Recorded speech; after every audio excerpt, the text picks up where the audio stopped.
Bonjour à tous, on se retrouve aujourd'hui pour une nouvelle vidéo. Cette fois on fait un bond dans le temps par rapport au dernier vlog parce que ça va faire quasi 2 mois que j'ai pas eu l'occasion de tourner des vidéos.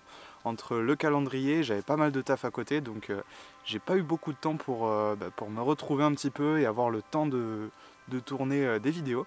Et comme vous le voyez, on se retrouve dans la brume, dans le Haut-Languedoc. Et aujourd'hui on est le 15 novembre. Donc malheureusement j'ai pas pu sortir plus tôt pour aller faire des sorties très automnales sur des forêts, des choses comme ça. Sachant que c'est assez loin de chez moi, là on est à une bonne heure et demie de chez moi en voiture. Donc c'est vrai que c'est des sorties qui prennent en général au moins la journée. Pour le moment j'avais pas eu le temps tout simplement de me plonger là-dedans et d'essayer de faire des photos d'automne. Et le 15 novembre c'est un peu tard, j'arrive un petit peu après la guerre. Mais là je vois que quand même dans les forêts on arrive quand même à avoir un petit peu de couleur automnale. Il n'y a pas encore toutes les feuilles qui sont tombées, mais c'est vrai que j'aurais pu venir un petit peu plus tôt. Je pense il y a 15-20 jours c'était le top du top, le pic sur cette région là. Et donc là ce matin il est 10h48. Mon but c'est d'essayer de photographier tout au long de la journée, sachant que la journée est assez courte, le soleil se couche à 17h30, donc on va dire que j'ai un bon 5-6 heures de photographie devant moi.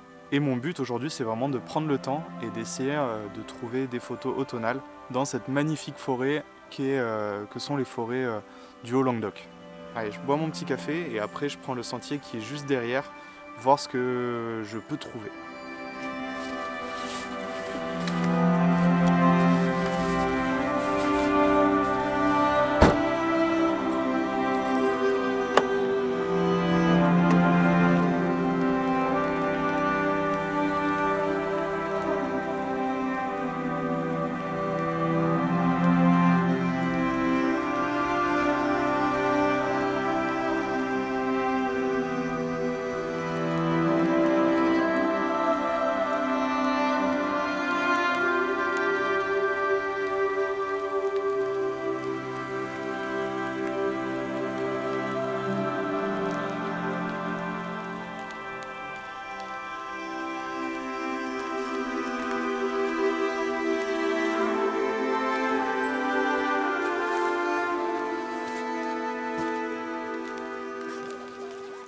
Alors ça fait à peine 5 minutes que j'ai quitté la voiture et pourtant j'ai déjà trouvé une composition que je pense pas mal aimer, qui est assez différente que ce que je cherche tout simplement, mais je trouve qu'il raconte une belle histoire, ou en tout cas elle a quelque chose à dire cette photo. Je trouvais ça super intéressant à montrer. Déjà au niveau de l'atmosphère, donc on a cette brume qui marche très bien en forêt, qui permet d'avoir une grande séparation et d'apporter beaucoup de dimensions aux photos, auquel cas il y a en général trop de détails en forêt, ou alors il faut éliminer grâce à la lumière ou des choses comme ça. Mais sinon la forêt c'est un endroit très dur à photographier et généralement les photographes aiment beaucoup ces conditions là parce que justement ça simplifie énormément les choses. Et qu'est-ce que j'ai aimé dans cette photo, c'est que je constate depuis que je suis sorti de la voiture que sur ce côté on a beaucoup de résineux, beaucoup de pins, épicéas, des choses comme ça. Donc on a une sapinière de ce côté qui doit être, je pense, plantée parce qu'elle est très monospécifique. Et de l'autre côté, on a une forêt, une hêtraie, donc une forêt beaucoup plus anarchique avec majoritairement des hêtres qui ont une très belle couleur en ce moment. Là on a de ce côté-là des feuilles très orangées et pas mal de feuilles au sol qui sont tombées. Et de l'autre côté par contre on a des feuilles persistantes, donc qui restent toute l'année. Du coup on a un gros contraste entre rien que le feuillage, l'ambiance des deux forêts.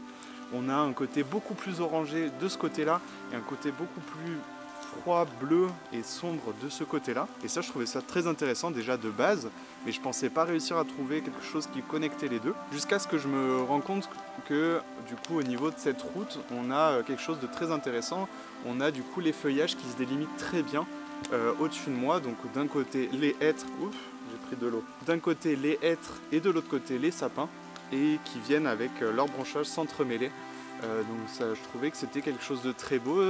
À partir de là j'ai commencé à lever les yeux, et en levant les yeux là je suis tombé sur cet endroit là, donc cette composition là. Qu'est-ce que j'aime dans cette photo, c'est qu'on a cette relation entre ces deux forêts qui se fait par ces branches au milieu qui, comme la célèbre peinture, donc on a ces branches qui viennent comme se tendre la main au milieu de la route, donc qui est bien discerné, qui donne une ligne directrice assez simple à la photo. Et des deux côtés, ce qui balance pas mal la photo et ce qui aide à aussi pas mal l'équilibrer, je pense, et donner un peu d'importance, on a 3 troncs de chaque côté qui sont à peu près espacés de la même façon, à peu près de même taille, et je trouvais qu'il y avait une énorme symétrie dans cette photo. Et c'est ça qui m'a beaucoup attiré. Voilà comment j'ai conçu la photo. Mon objectif c'était de balancer assez bien ces 3 troncs sur la droite et ces 3 troncs sur la gauche. Au centre, on a ces branches qui viennent s'interférer que je trouve très belles. Donc je suis déjà super content d'avoir trouvé ça.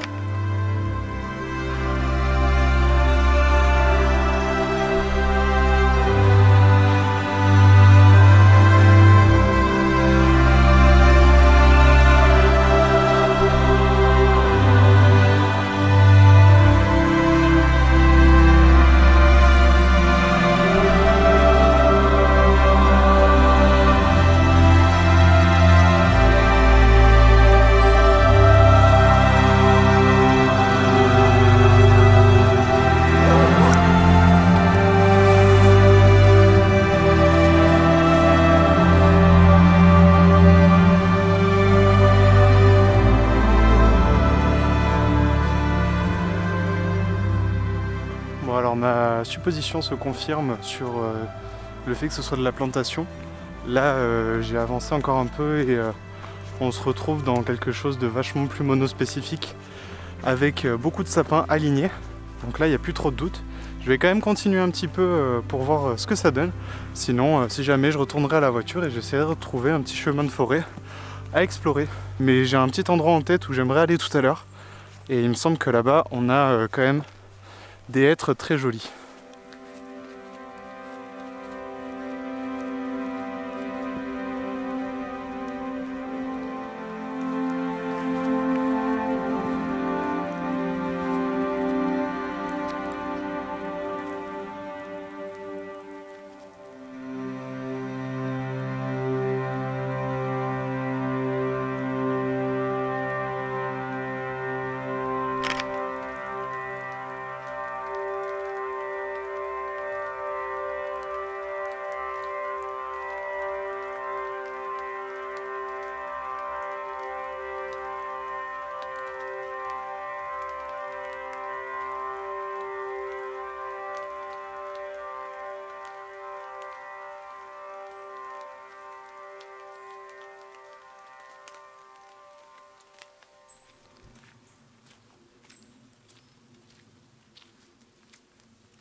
Alors j'ai vu un sentier de VTT où je me suis dit que j'allais partir par là parce que du coup on est en train de partir petit à petit de l'exploitation forestière pour revenir sur de la forêt beaucoup plus naturelle et diversifiée. Et on peut déjà remarquer que c'est beaucoup plus chaotique. Donc je vais continuer sur cette voie parce que ça va peut-être me réserver de belles surprises. Là je vois que je suis en train de longer la route qui va vers Douche. Et on a de très belles scènes ici avec notamment l'arrivée du châtaignier qu'on n'avait pas tout à l'heure. Bon, ça aurait été très court avant que je revienne sur la route, finalement. Vu que je connais pas, je pouvais pas savoir. Je pense que je vais explorer juste en face de la route, là, un tout petit peu, parce qu'on a quand même une très jolie forêt qui est ici, avec de magnifiques chênes au bord de la route. Mais bon, j'ai quand même pas envie de rester à côté, même si c'est pas du tout fréquenté. Je préfère un petit peu m'enfoncer dans les bois. Je trouve rien de spécial, donc je pense que je vais retourner tout simplement à la voiture et aller jusqu'au village de Douche et aller à la petite forêt que j'avais visitée une fois au retour du Caroux. Sauf qu'il commençait à faire très sombre, il faisait nuit carrément. Donc j'ai vu qu'il y avait du potentiel, que c'était une forêt assez ouverte. Donc ce qui est bien avec les forêts assez ouvertes, c'est qu'on peut plus facilement isoler des choses et tout simplement plus facilement aussi naviguer dans la forêt. Donc je vais rentrer à la voiture et après je continuerai pour essayer de trouver de nouvelles photos là-bas.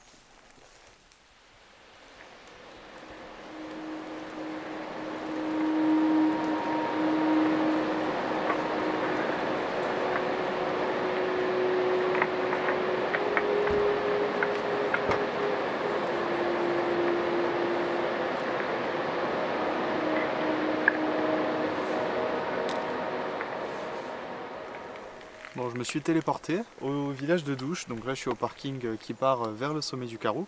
Mais moi je vais pas du tout partir dans cette direction cette fois-ci. Je vais me diriger dans le village, puis je vais aller sur la fin d'une boucle que j'avais déjà fait en rando pour essayer de photographier un bois que j'avais repéré la dernière fois. À l'heure où je tourne cette vidéo, mon calendrier, ma campagne n'est pas encore finie. Par contre, c'est un succès, donc je suis super content.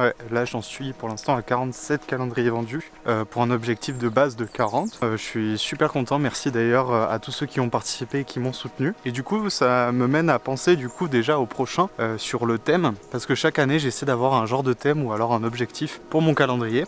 Cette année du coup pour l'année 2023 c'était une année sur les Tanto, donc une collection de 12 images sur les Tanto.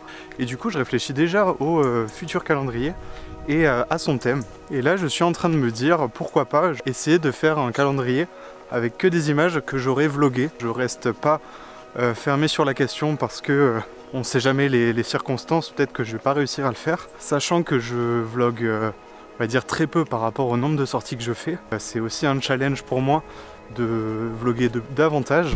De toute manière c'est un objectif que je vous ai dit en début d'année, c'était de vlogger un vlog toutes les 2 semaines. Pour l'instant je m'y tiens.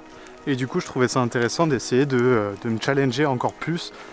Donc en ayant les 12 images qui finiront dans le calendrier de 2024 qui seront vloguées ou qui ont déjà été vloguées si jamais j'arrive pas à faire assez de sorties.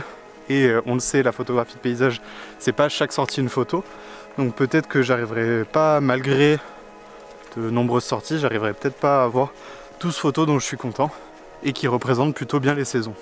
N'hésitez pas à me dire ce que vous en pensez en commentaire, puis je trouve ça intéressant, du coup ça donnera encore plus de contexte au calendrier, parce qu'on aura vu, on aura une vidéo qui présentera chaque photographie. Oula, ça pleut là-dessous.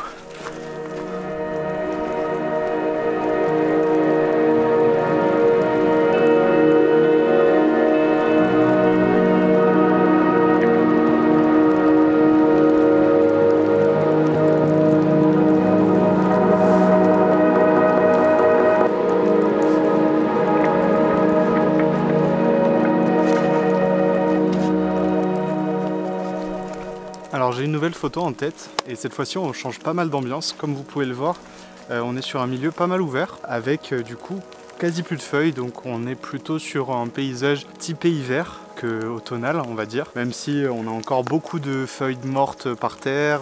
Alors qu'est-ce qui m'a attiré sur cette photo? Tout d'abord c'est le chemin. En fait on a depuis une centaine de mètres, on a un petit chemin en pierre, des pierres qui sont toutes gorgées d'eau, toutes brillantes, qui ont été mis là pour faire le sentier, qui donne dans la photo une ligne directrice qui reste faite par l'homme mais qui est quand même très naturelle parce qu'on a de la mousse dessus, elles sont mouillées, elles sont pas de forme similaire, que ça reste quand même très naturel, donc j'aime beaucoup. Et la deuxième chose qui m'a attiré, c'est du coup cet arbre qui est juste derrière moi, qui est divisé en 4 troncs, qui est vraiment très très beau, très imposant. Avec de très belles branches, du coup on voit très bien la structure vu qu'on n'a pas les feuilles. Et du coup j'ai essayé d'allier les deux choses qui m'intéressaient, ce frêne et du coup ce petit chemin. D'abord j'étais juste en bas là, à environ 5 mètres, et on avait du dénivelé positif et le frêne, j'ai essayé de le composer là-bas mais j'ai pas réussi à trouver quelque chose d'intéressant. Et au final c'est en changeant tout simplement de perspective, comme quoi il faut toujours regarder le sujet sous plusieurs angles, que j'ai trouvé quelque chose qui marche beaucoup plus à mes yeux. Pour éviter d'avoir, parce qu'on a des arbres ici qui sont aussi jolis mais pour le coup je trouve que j'arrive pas à les faire fonctionner ensemble. Donc pour éviter qu'il y ait ça, là je me suis placé en portrait. Ma composition elle est toute simple, ça va être placer ce petit chemin qui va partir plutôt d'en bas à gauche de ma photo et qui va remonter un petit peu en arc de cercle et fondre petit à petit dans la brume. Donc ça apporte aussi beaucoup à la dimension de la photo, on voit un petit peu les échelles de distance et ça simplifie aussi beaucoup notre scène comme je disais tout à l'heure. Et du coup aux deux tiers donc droit de ma photo, à ce niveau-là, on a ce magnifique arbre avec toutes ces branches qui viennent du coup amener le regard dans la photo. Je fais toujours attention à placer au placement de mes branches dans les coins, tout ça, qu'il n'y ait pas de choses un peu bizarres, une branche qui parte un petit peu sur le côté et qui mène le regard hors de la photo. C'est pas une photo dont je m'attendais aujourd'hui, mais je suis très content de l'avoir trouvée. Allez, je vous laisse avec le résultat.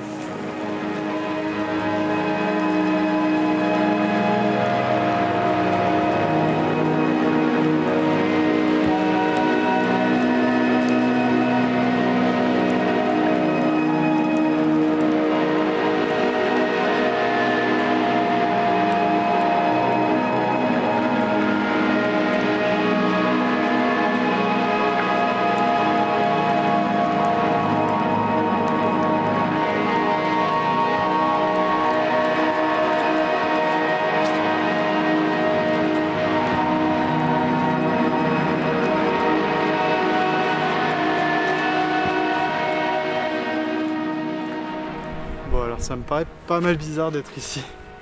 Je crois que je me suis perdu. Il y avait deux choix au niveau de douche et je pense que j'ai pris le mauvais. Donc je vais faire demi-tour parce que là je vais sur le plateau du Caroux. C'est très joli le plateau du Caroux, mais plutôt quand il n'y a pas de brouillard, inversement. C'est bien ça. Allez, demi-tour.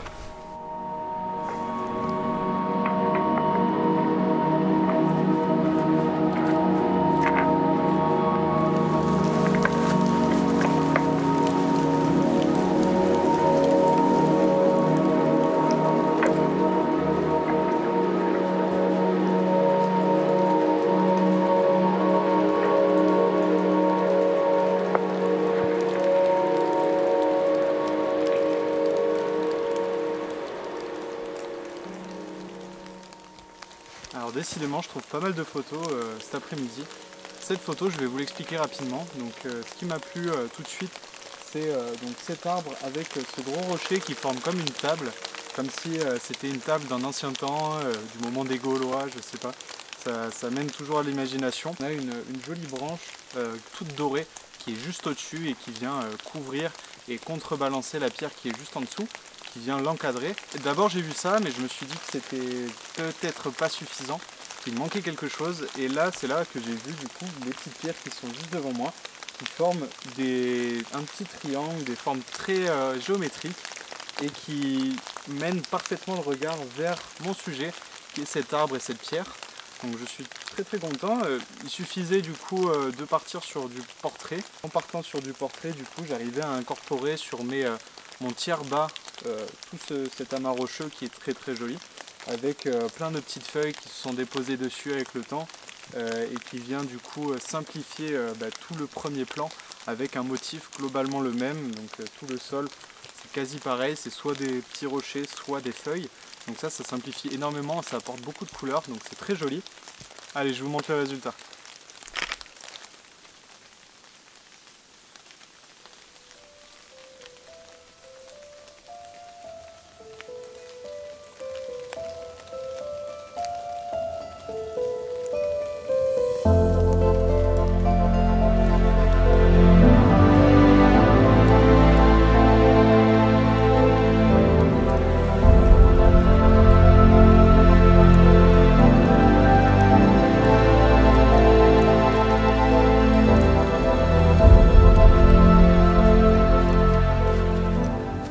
Bon, alors j'ai regardé sur mon téléphone rapidement pour regarder à petit peu près la vue satellite et j'étais au maximum de la forêt. Après je repassais sur le plateau. Donc là ce que je fais c'est que je redescends. J'ai quand même pris le temps d'essayer de trouver d'autres compositions. J'en ai notamment trouvé une que je vous montrerai à la fin de la vidéo. Donc ce que je vais faire c'est que je vais arrêter la vidéo ici. J'espère que vous aurez aimé cette vidéo. N'hésitez pas à liker, commenter et vous abonner pour me soutenir. Et d'ici la prochaine, je vous dis ciao.